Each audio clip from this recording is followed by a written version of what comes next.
Graças a Deus, que canção bonita. Meus irmãos, nós vamos, nesta oportunidade, continuar a meditação sobre o livro de Jó, começada no domingo passado, e no próximo domingo nós vamos encerrar.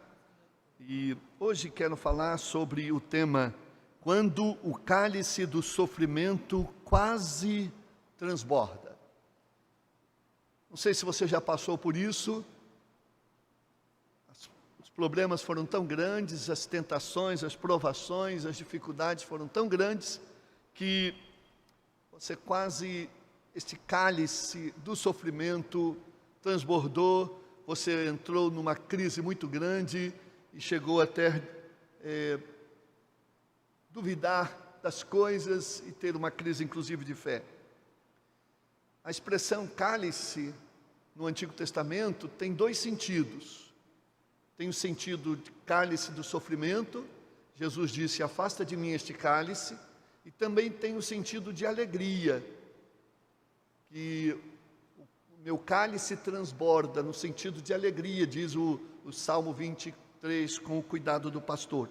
Então, aqui, neste caso, é o sofrimento intenso porque viveu Jó e que o levou a quase transbordar, ao ponto de atender até as expectativas de Satanás.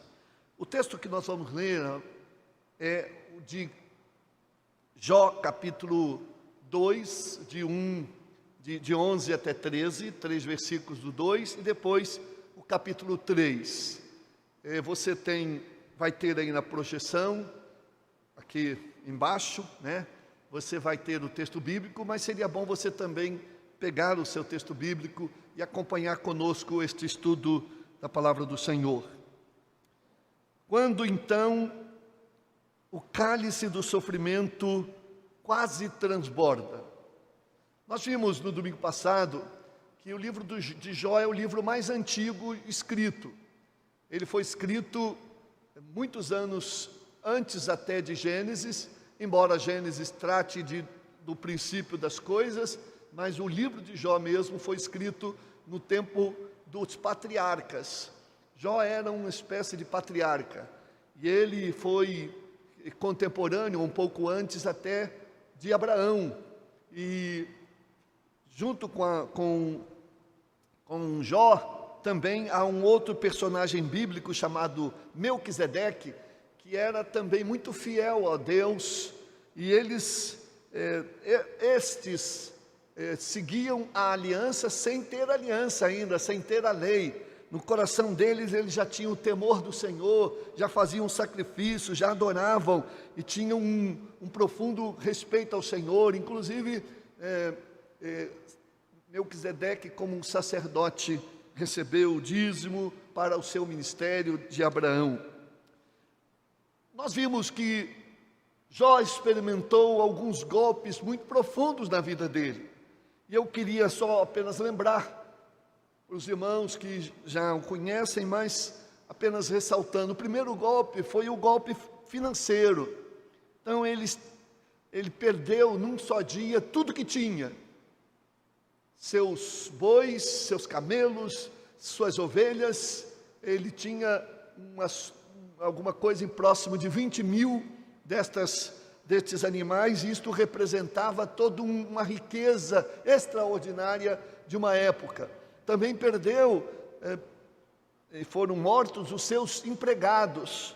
Então foi uma crise, num dia ele teve um colapso financeiro.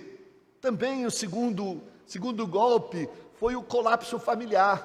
Naquele mesmo dia, por obra do maligno, e seus 10 filhos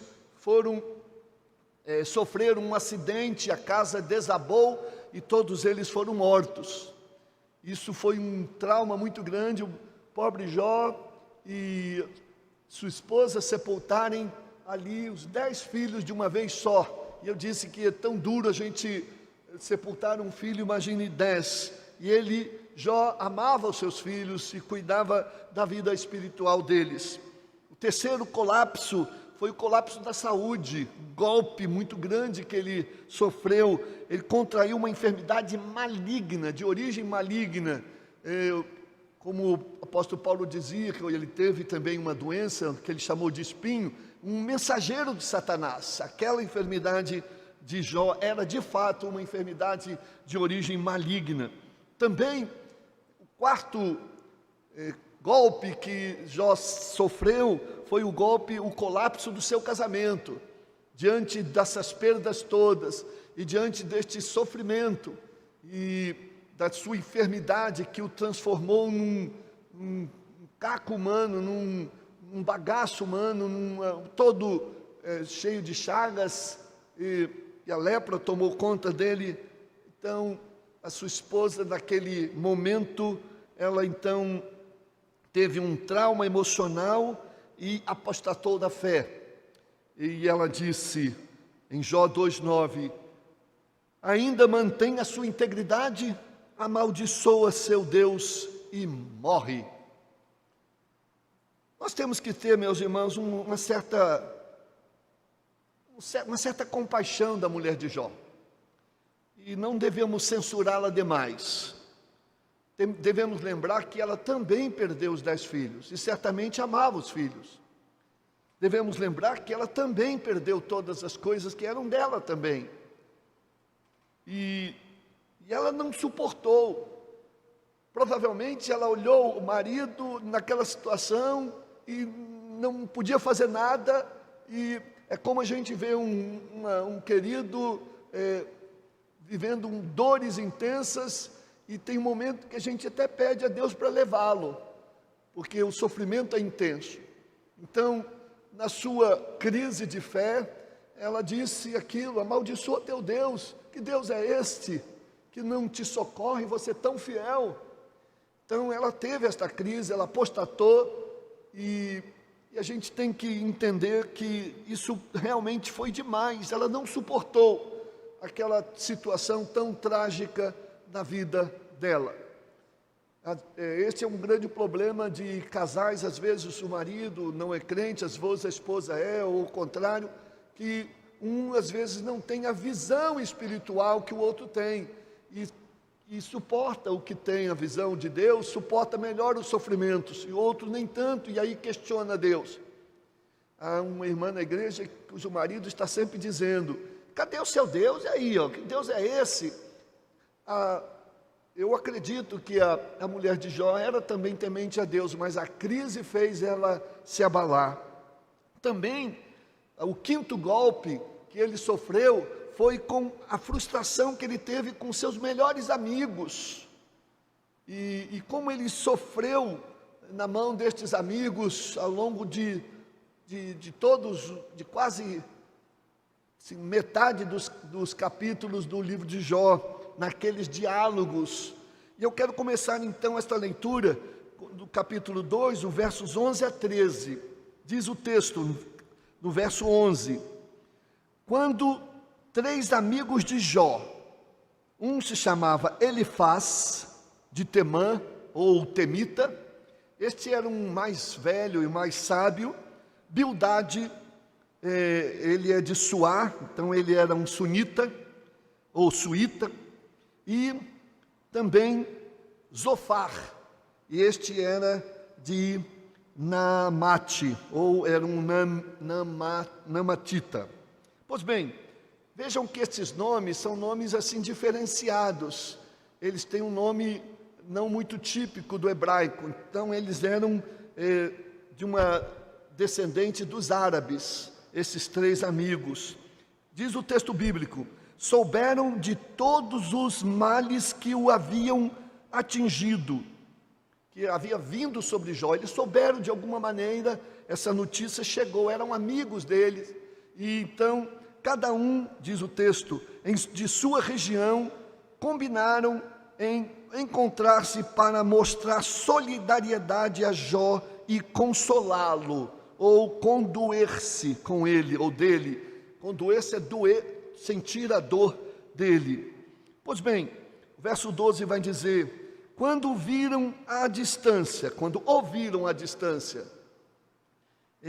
de longe, mal puderam reconhecê-lo e começaram a chorar em alta voz. Levantaram a sua voz e choraram. Cada um deles rasgou o manto e colocou terra sobre a cabeça. Cada um o seu manto e rasgou. Isso era uma atitude meio típica do Antigo Oriente, para demonstrar muita tristeza, quando a pessoa então rasgava normalmente o manto e se cobria de cinzas, de pó, para demonstrar sua tristeza. Verso 13: depois se assentaram no chão com ele durante 7 dias e 7 noites. Ninguém lhe disse uma palavra, pois viam como era grande o seu sofrimento. Esses três amigos, nós também temos que ter uma visão, alguma coisa positiva a respeito deles, e não só negativa. Nós sabemos que depois eles vão, nos 7 primeiros dias, estavam ali em silêncio, solidários, e o silêncio é bom. Quando a gente não tem explicações para as coisas que acontecem, o silêncio e estar juntos é o suficiente. E diz que o silêncio é ouro e o falar é prata, né? Então, eles estavam ali. Primeiro eles abandonaram os seus afazeres diários e fizeram uma grande viagem para visitar o seu amigo que sofria. Eles eram amigos de Jó e, portanto, deviam ter uma condição social e econômica muito boa. E pelos discursos que eles faziam, eram homens muito cultos, né? As suas palavras mostram que eles tinham um profundo conhecimento dos mistérios da criação e da natureza humana. Então, eram homens sábios, 3 deles, os 3. E um mais velho, e outros 2 um pouco menos. Eles eram homens, meus irmãos, pelo discurso, eles eram homens de alto calibre moral. Eles tinham uma visão moral muito positiva, quer dizer, do jeito que eles questionaram Jó sobre vários possíveis erros que Jó teria cometido, eles certamente estavam em condições de fazê-lo, porque assim procediam e assim criam. Outra coisa importante é que eles professavam crer em Deus e estavam muito certos de que esta vida não era governada pela sorte, mas pelo Deus Todo-Poderoso, nosso justo e santo. Esta é a visão que eles tinham. Então, desde o capítulo 4 até o capítulo 31, vai ter este diálogo. Mas antes ficaram 7 dias naquela situação de silêncio, assentados igualmente na terra junto com Jó. Você pode imaginar a situação? Talvez no primeiro dia, no segundo dia, você vai entendendo aquele silêncio. Mas foram passando os dias e aquele silêncio ficou incômodo. E Jó também ficou preocupado. E esperava que eles falassem alguma coisa, alguma consolação, alguma palavra de esperança, algum sentimento de solidariedade mesmo. Eles já fizeram bem 2 dias de silêncio, que era comum, mas o tempo passou. E eles então ficaram ali e muito tempo, e eles deveriam ter falado alguma coisa, mas não falavam. Seus olhares diziam algumas coisas, e Jó sentiu isso. Eles pensavam, mas como um homem desse, que a gente conhece, um homem íntegro, um homem honesto, um homem bom, um homem temente a Deus, como é que está sofrendo assim? Por que será?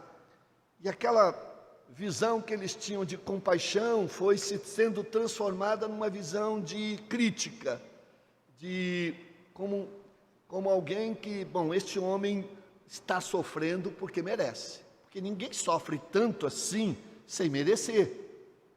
Alguma coisa muito terrível Jó teria feito para merecer aquilo. E eles então iam tentar arrancar no momento certo o que provocava, o que provocou esse sofrimento, quais são os motivos. Então, eles estavam ali, depois quando começou o diálogo, eles ofereceram a Jó as suas opiniões sobre por que ele estava ali, e que erraram porque eles falaram coisas que Deus não os havia autorizado a dizer. Eles colocavam mais as suas opiniões, as suas suposições a respeito do sofrimento do Jó do que outra coisa. Então, o resultado não foi consolo e ajuda, e sim perturbação e desânimo para a vida de Jó. Então, meus irmãos, nós precisamos ter muita sabedoria quando a gente vai cuidar de uma pessoa que está sofrendo. Ano passado, uma pessoa estava muito doente, mas estava sofrendo muito no CTI, e eu acompanhava essa pessoa e via que ela ia definhando cada vez mais. E sempre que eu ia lá, a família estava lá, ou pelo menos um representante da família, mas num dia que eu fui, eles estavam profundamente revoltados. E eu disse: o que está havendo com vocês? Não, porque uma pessoa da igreja veio aqui e olhou para minha mãe e disse: olha, ela vai morrer. E eu tive um parente que tinha essa mesma doença e morreu mesmo. Aquilo abalou profundamente eles, e eu tentei consertar essa situação, mas não foi fácil, e eu, para dizer a verdade, não consegui. E tentei falar da vida eterna, do paraíso, dos salvos em Cristo e tal, mas isso não resolveu. Então esse é um instante muito significativo, que se a gente não tem nada de bom para falar, de positivo, vamos ficar em silêncio, abraçar, chorar junto, e isso tem um grande valor, né? Então precisamos ter muito cuidado. Estes homens estavam ali, esse camarada está colhendo o que plantou.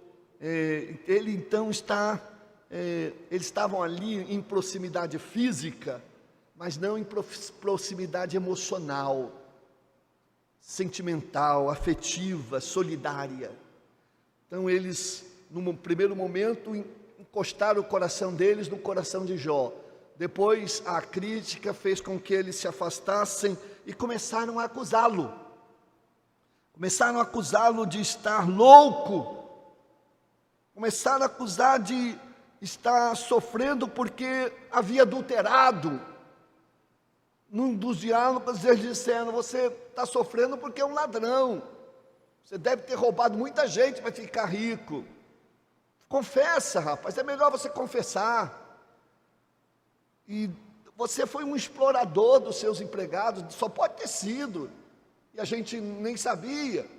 Então essas acusações levianas, falsas, injustas, impiedosas, desses seus melhores amigos, faz com que o tormento de Jó fosse grande. Olha que diz aí eu parto para o capítulo 1. Depois de 7 dias de silêncio, quando os olhares já diziam muita coisa, e já como que se distanciando do coração de Jó, e Jó sentiu isto. Os olhares já estavam tanto quanto críticos, já não havia no semblante a solidariedade, a compaixão. E aí o cálice do sofrimento de Jó transbordou um pouco, ou quase transbordou, mas ele não transbordou totalmente. Foi nesse contexto do capítulo 3 que Jó então vai oferecer a sua tristeza, vai descarregar a sua amargura, a sua dor, o seu sentimento de profunda revolta. Mas a gente vai notar que não foi uma revolta contra Deus, mas contra a situação de uma maneira geral. Acompanhem comigo, verso 1 do capítulo 3. Depois disso, Jó abriu a boca. Em outra versão, finalmente Jó quebrou o silêncio, já sabendo até o que eles estavam pensando ou imaginando, e amaldiçoou o dia em que do seu nascimento, amaldiçoou o dia do seu nascimento, dizendo, verso 2, é interessante que o verso 2 é o versículo mais curto da Bíblia, só tem uma palavra, dizendo. Sei o que houve na hora de comporem os versículos, algumas versões colocam lá, e Jó falou e disse, quer dizer, redundante, mas dizendo. Então, se você quer saber o menor versículo da Bíblia, é Jó 3:2, dizendo, e pereça o dia do meu nascimento, do dia em que nasci, e a noite em que disseram, ou que se disse, nasceu um menino, foi concebido um homem. Aqui Jó agora começa a amaldiçoar o dia que nasceu. Não amaldiçoou Deus, é como se ele dissesse, eu não devia ter nascido, aquele dia não deveria ter acontecido. Por que eu nasci para passar por essa situação tão triste? Vejam que é uma revolta em que a sua fé não violentou a sua fé, mas ele estava ali quase que atendendo às tentações até malignas, a semelhança da sua esposa apostatar. E ele vai continuar dizendo, transforme-se ou converta-se aquele dia em trevas, aquele dia que eu nasci, e Deus lá do alto não se importe com ele. Veja que ainda há um sentimento. Ele disse que Deus não se importe com aquele dia, que aquele dia não exista. E diz mais no verso 5, no verso 4 ainda, não resplandeça a luz sobre ele, que não haja luz nesse dia, que esse dia que eu nasci foi terrível. Eu conheço pessoas que não gostam do dia do seu aniversário. Eu não gosto do dia do meu aniversário, me lembra muitas coisas ruins. Então, no caso de Jó aqui, ele queria que do calendário saísse aquele dia, porque ele lembrava de que ele nascera, e ele estava agora nessa situação, não passaria por isso. E ele vai dizer, chamem-no de volta às trevas esse dia, e a mais densa escuridão, diz o texto bíblico, uma nuvem sobre ele, e o negrito aterrorize a sua luz.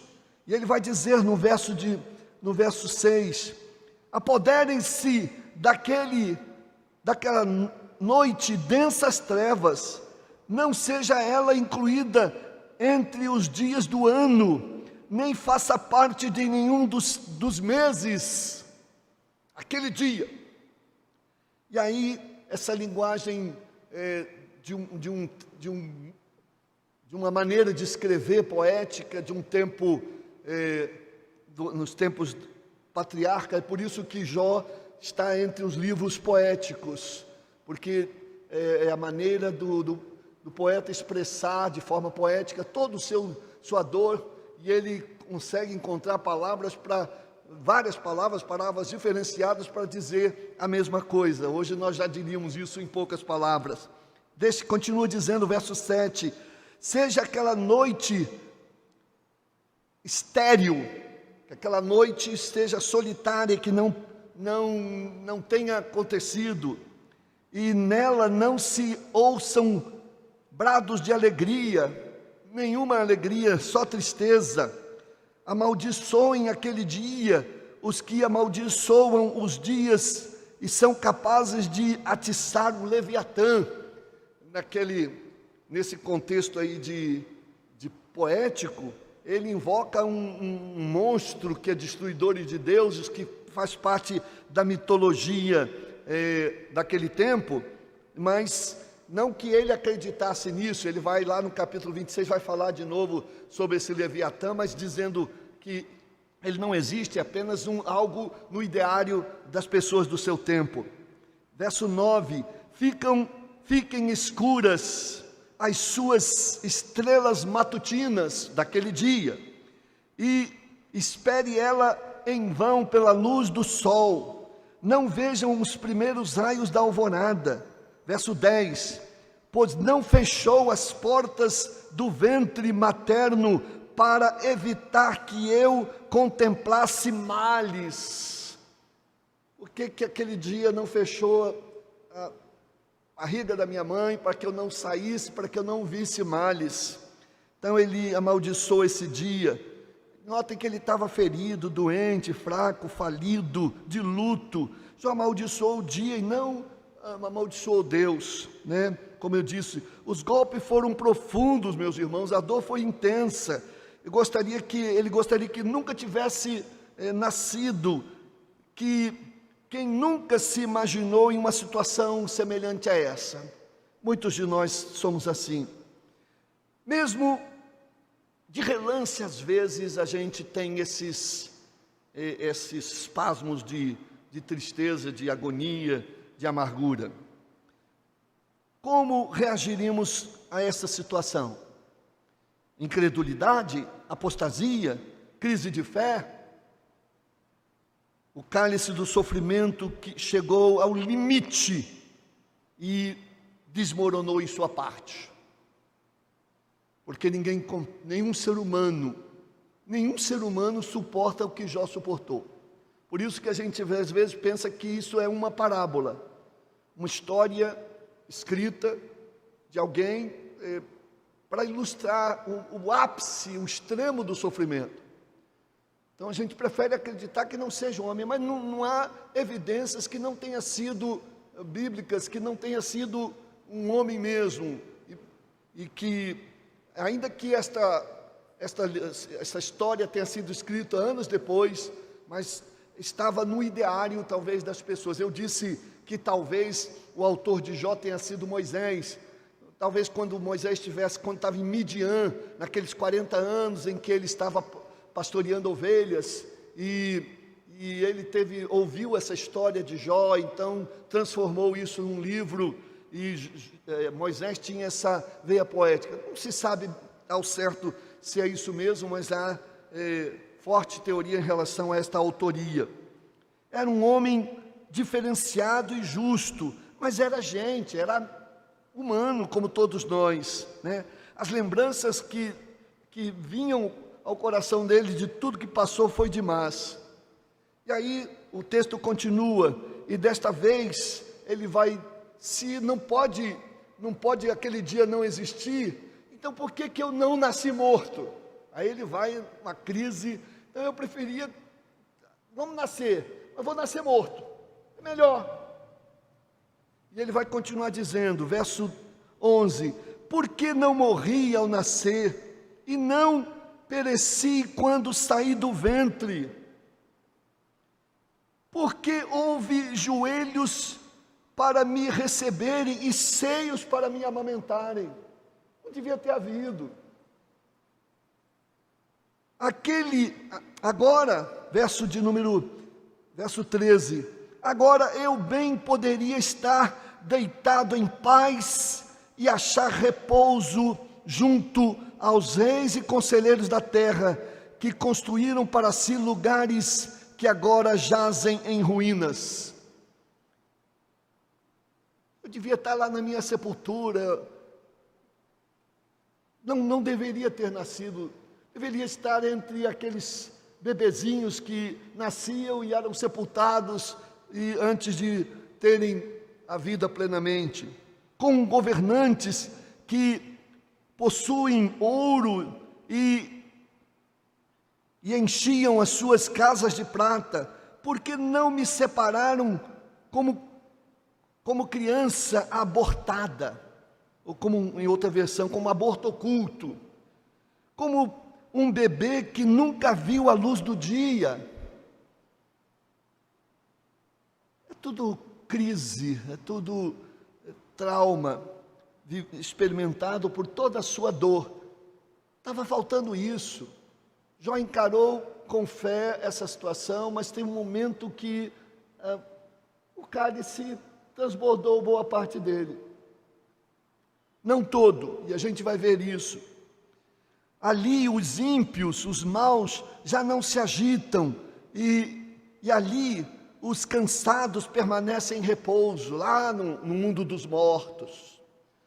A visão do mundo dos mortos ainda era uma visão do Antigo Testamento, ainda em que não se tinha ainda noção muito clara sobre eternidade, sobre a vida eterna.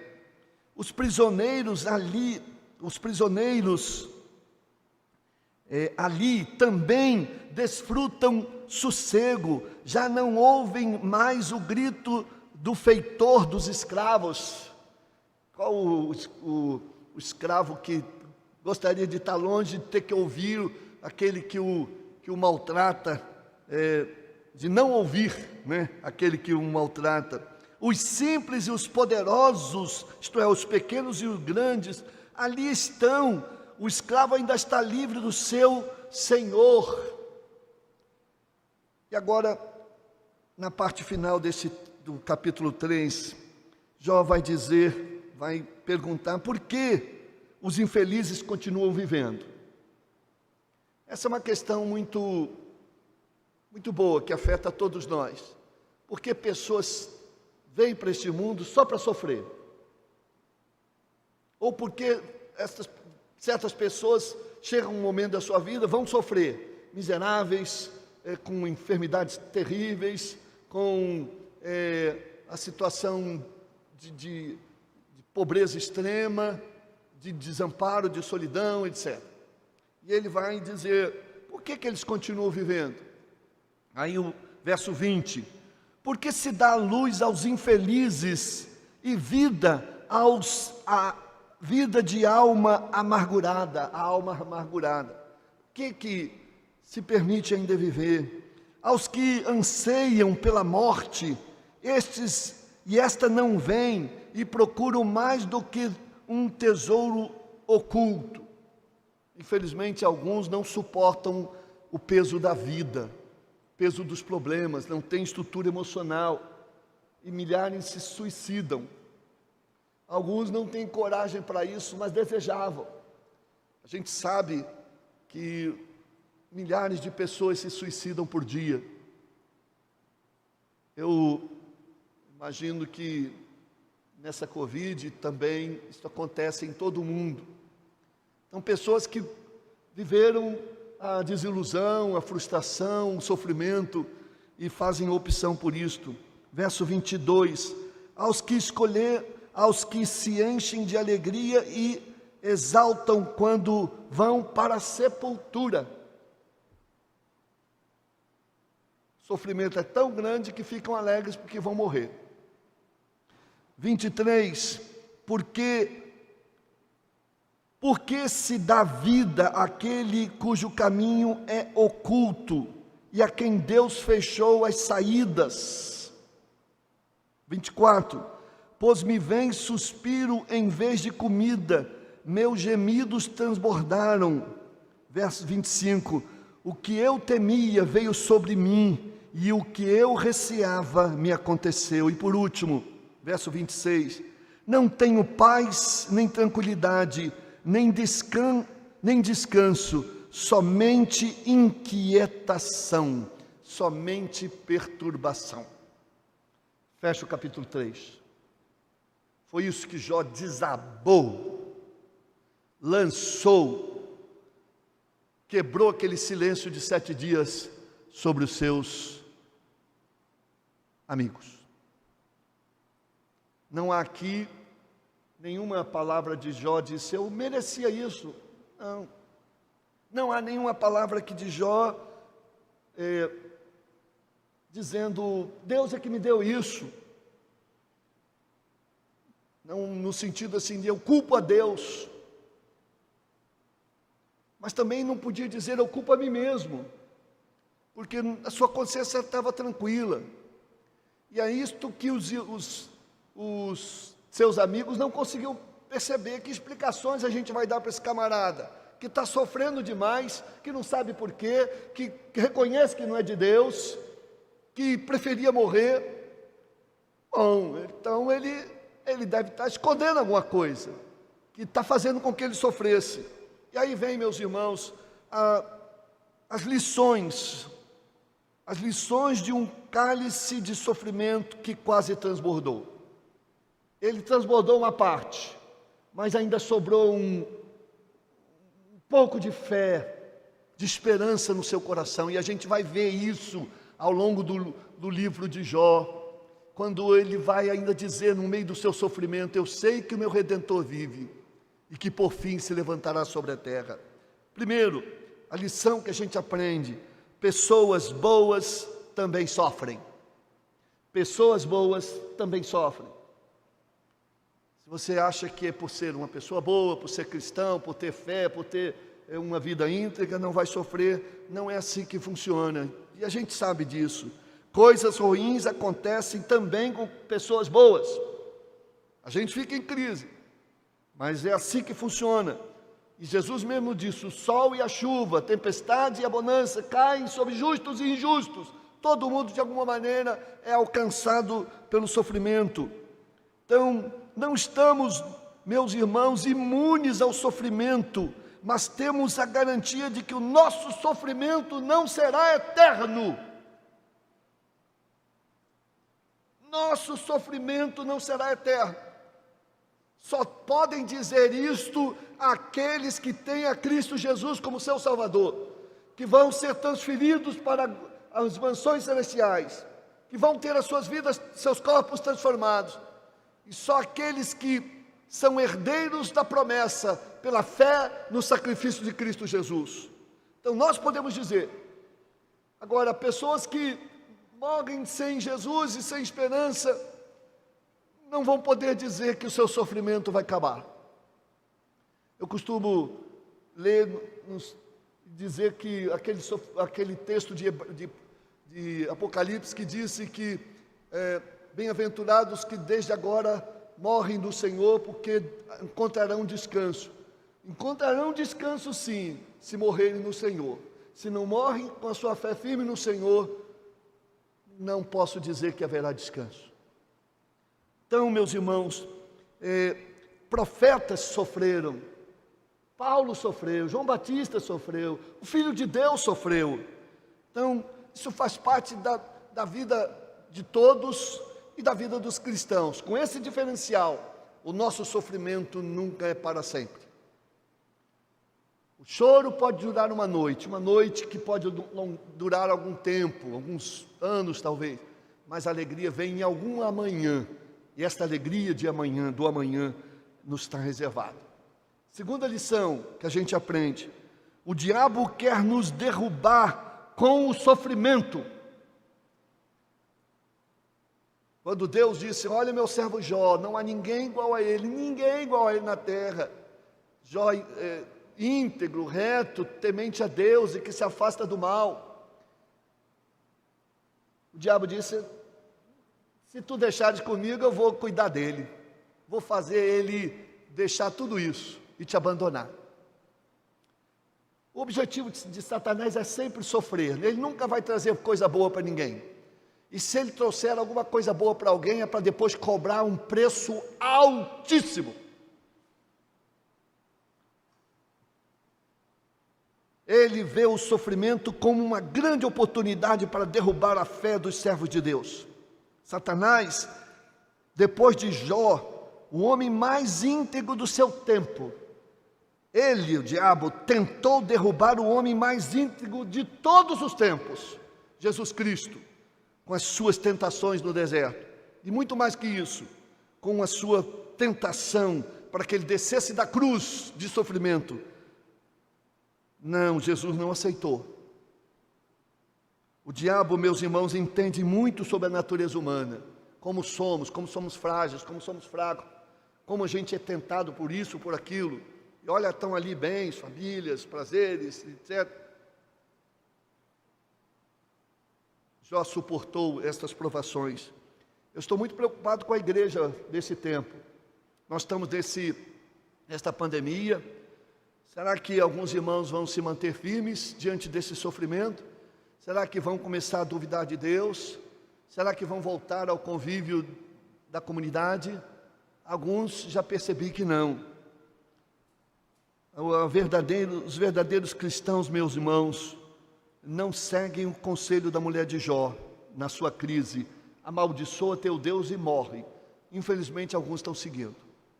Amaldiçoa teu Deus e morre. Morre no sentido, vai morrer espiritualmente.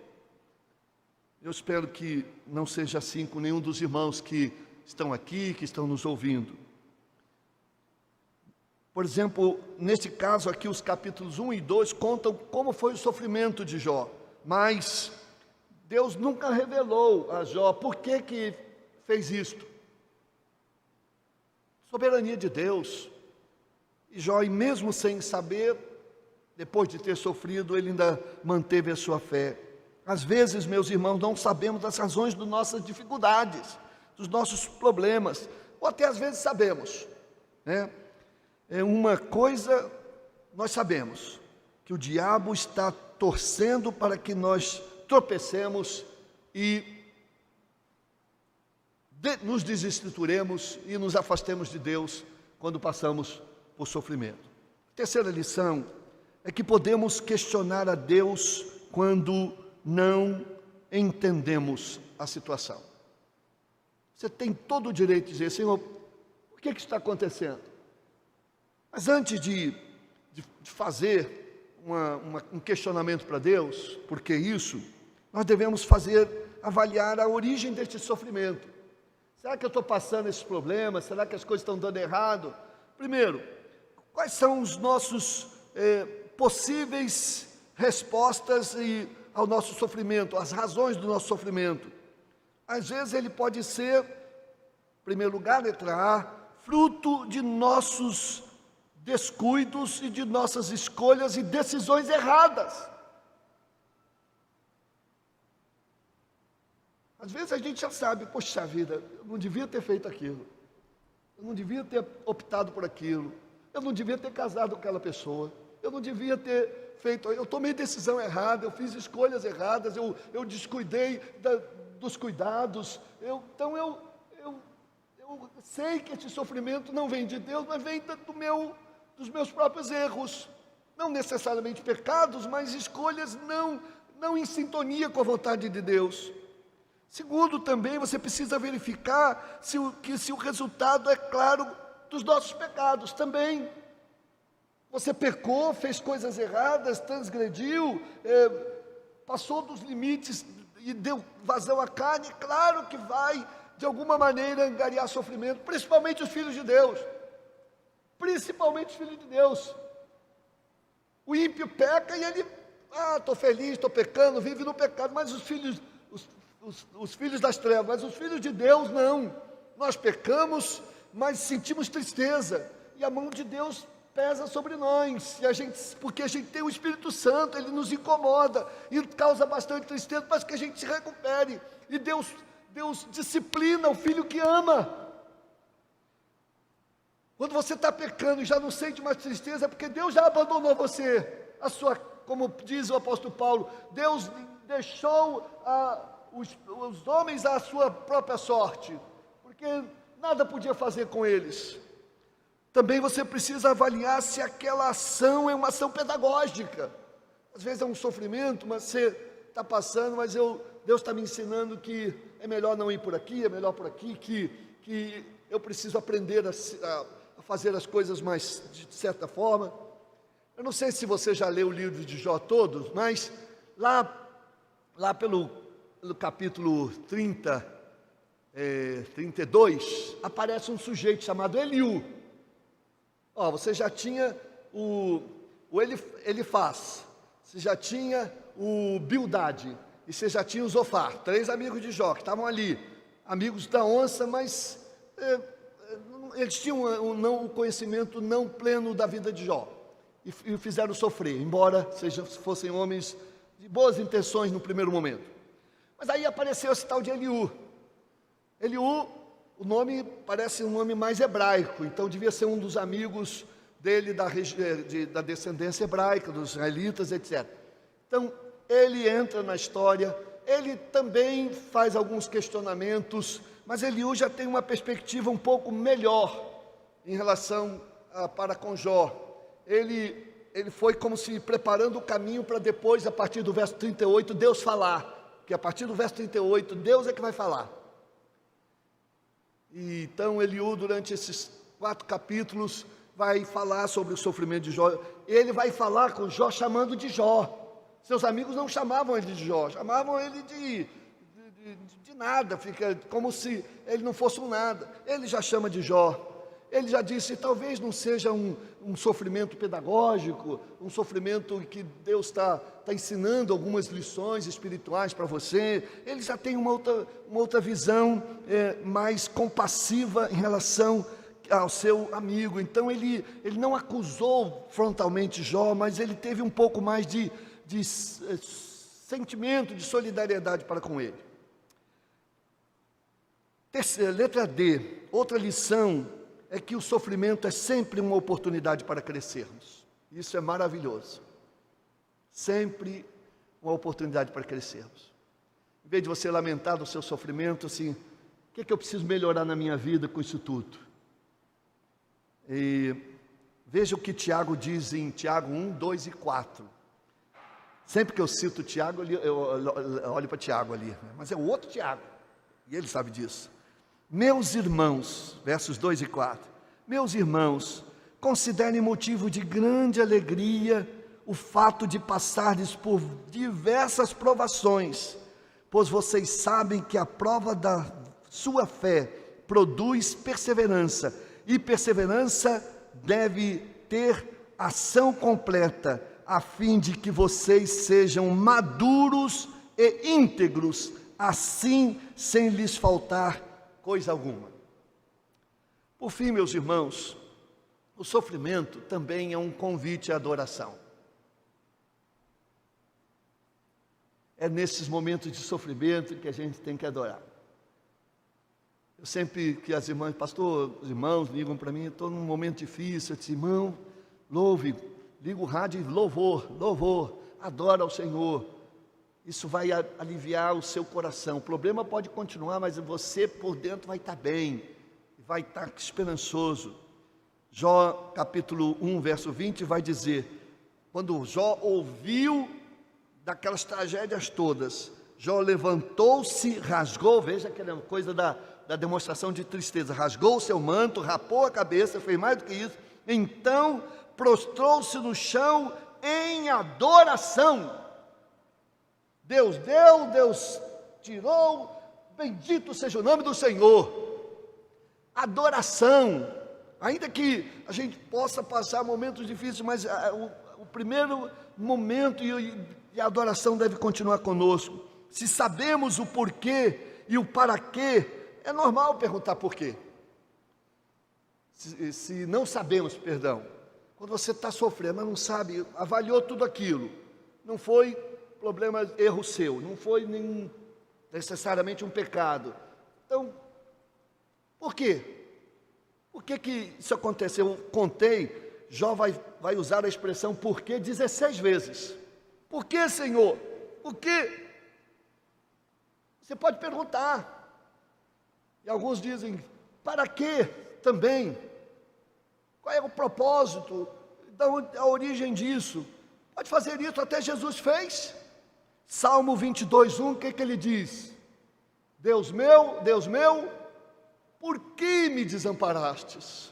Esta também foi certamente um salmo, embora não tivesse sido escrito, mas essa expressão que Jó teve. Deus não respondeu a nenhuma das perguntas de Jó, nem as nossas, em muitos momentos ele não faz isso. Quando Deus falou no final do livro, e não falou o porquê, mas nos fez refletir sobre isso. Jó fez isso, Jó também se queixou de Deus, além porque ele começou ao longo do livro se queixar, e ele se queixou 34 vezes. Mas a gente tem que ter muito cuidado com as nossas queixas para com Deus, Depois Jó, nós vamos ver, Jó caiu em si e eu disse, eu falei tanta bobagem. Eu falei coisa que não entendia.